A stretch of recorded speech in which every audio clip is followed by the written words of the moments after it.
विरारमधील नवापूर या परिसरामध्ये एका शेतकऱ्याचे अज्ञात व्यक्तीने कोणीतरी केळीचे झाडं कापल्याची घटना घडलेली आहे। या घटनेमध्ये शेतकऱ्याचं प्रचंड असं नुकसान झालेलं आहे। विरार पश्चिमेच्या क्षितिज रिसॉर्टच्या बाजूला सर्वे नंबर जुना 196 आणि नवीन 87 या सर्वे नंबरमध्ये जवळपास 400 ते 500 झाडं जे आहेत त्या शेतकऱ्याचे आहेत आणि याच केळीचे झाडं जे आहेत अज्ञात व्यक्तीने कापण्यात आलेले आहेत। त्यांनी पोलिसांकडे तक्रार देखील केलेली आहे, परंतु यावरती कोणताही उपाययोजना होत नसल्यामुळे शेतकऱ्यांमध्ये एक तीव्र संतापाची लाट पसरलेली आहे।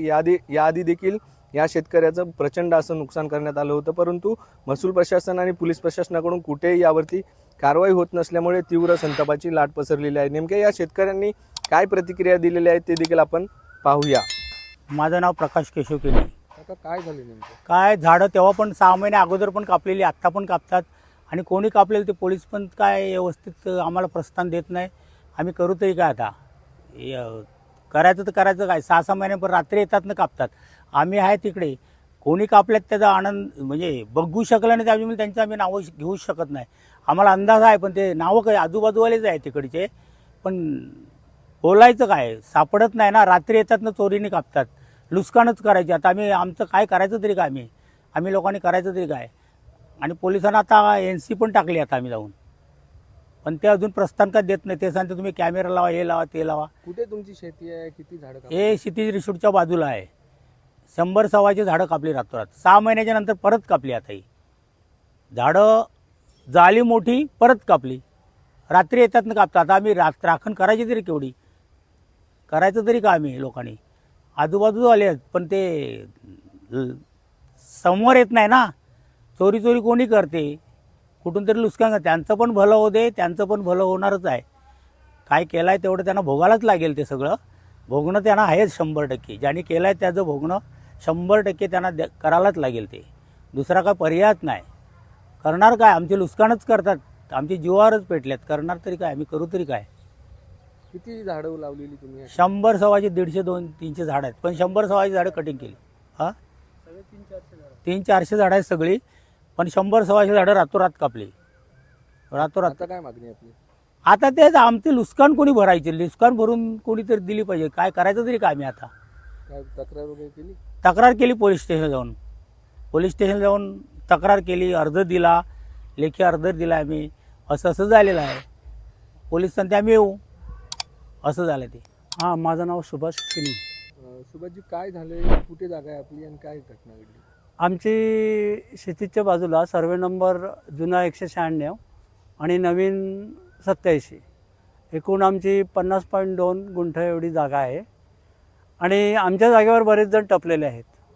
पहिल्यापासून त्यांना जागा आमची हवीच आहे, की आमची जागा मोक्यावरची आहे, त्यामुळे त्यांना आमचीच जागा दिसते, दुसरी कोणाच दिसत नाही। त्यामुळे आम्हाला हे मागे पण 6 महिन्यापूर्वी आमची 100-125 झाडं कापलेली एका टायमाला रात्री, आणि आता पण तीच पुनरावृत्ती केलेली आहे त्या लोकांनी। आणि कसं आम्ही आमच्या अशा फेऱ्या असतात, पण 99 वेळा ते सुटतील, पण 100 वेळा ते नक्की सापडतील अशी आम्हाला आशा आहे। आणि पोलीस स्टेशनला आम्ही सगळं अर्ज वगैरे दिलेला आहे, कंप्लेंट वगैरे केलेली आहे, आणि CCTV वगैरे आता बसवायला आता आलेले सगळे CCTV बसवणार आहे। आमचे बरेच नुकसान झालं आहे। 100-125 झाडाचं नुकसान झालं आहे, आणि 300-400 एकूण झाडं ऑलरेडी आहेत, आणि त्याचा पण काय भरोसा यांचा वाटत नाही। अशी ही माणसं क्रूर वृत्तीची माणसं आहेत, आणि ती जवळपासचीच आहेत, कुठची लांबची नाही, आसपासचीच आहेत। ते सगळं त्यांना पण माहिती आहे की आम्हाला माहिती आहे असं, आणि ते कधी ना कधी ते ओपन होणारच, आणि एक दिवस त्यांचं पितळ उघडं पडणार। आणि वरून देव पण बघत आहे की हे काय करतात आणि हे काय करतात। तर आम्हाला शासनाने याविषयी कधीतरी आम्हाला शासनाने याची भरपाई करावी अशी आमची अपेक्षा आहे, आणि पोलिसांनी पण आम्हाला सहकार्य करावं ही आमची अपेक्षा आहे। कशा पद्धतीने तुम्ही शेतीचा व्यवसाय करता? कसा उदरनिर्वाह चालतो?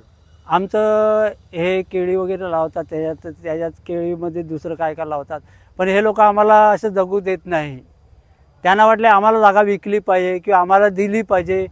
भांडण वगैरे सगळं झालेले आहेत, भांडणं वगैरे झालेली आहेत, बरेच वेळा भांडणं केलेली आहेत। अद्यापपर्यंत ते आता भांडणं भांडणं करून थकले तर आता हे चुपे कारस्थान त्यांचे चालू झालेले आहेत. आणि आम्हाला कुठून तरी हैराण करायचं, दुसरं काय नाही. गरिबाला कुठून तरी हैराण करायचं, दुसरं काही यांचा उद्देश नाही. दुसरा काय उद्देशच नाही. आमच्याकडे आमचे वडिलोपर्यंत ही जागा आहे. आमच्याकडे आम्ही 2023पर्यंत धारापावती भरलेले आहे आणि पुढे पण भरू आणि सरकारच्या नियमाप्रमाणे चालू. आणि आम्ही काय अनधिकृत धंदा करत नाही, शेतीच करतो. तरी आम्हाला हे लोक, आजूबाजूचे लोक एवढे त्रास देतात. आता आम्ही काय करावं ते आम्हाला समजत नाही. असं